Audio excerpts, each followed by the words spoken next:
Hello everyone, আসসালামু আলাইকুম। আপনাদের মাঝে চলে আসলাম আজকে রান্নার রেসিপি নিয়ে। আজকে মুরগি রান্না হবে। পেঁয়াজটারে বাদামি কালার করলাম, সয়া রসুন দিয়ে দিলাম, সাথে আদা দিয়ে দিলাম, হলদির গুঁড়ি দিয়ে দিলাম, ধনির ফাঁকি, জিরার ফাঁকি, পরিমাণ মতন লবণ, এলাচির গুঁড়া, দারচিনির গুঁড়া। এবার লাড়া দিয়ে নিব, একটু পানি দিয়ে নিব। মশলাটা ভাজা হয়ে গেছে, এবার গোস্তটা দিয়ে দিব। গোস্তটা দিয়ে দিলাম, লাড়া দিয়ে নিব। এবার ঢাকিয়ে রাখবো 10 মিনিট।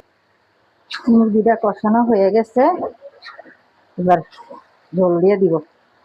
আলু দিয়ে দিচ্ছি, একবারই আলু দিয়ে দিচ্ছি, আলুটা দিলে তাড়াতাড়ি হয়ে যাবে। এই যে ঝোল দিয়ে দিলাম। মুরগিরা রান্না শেষ হয়ে গেল।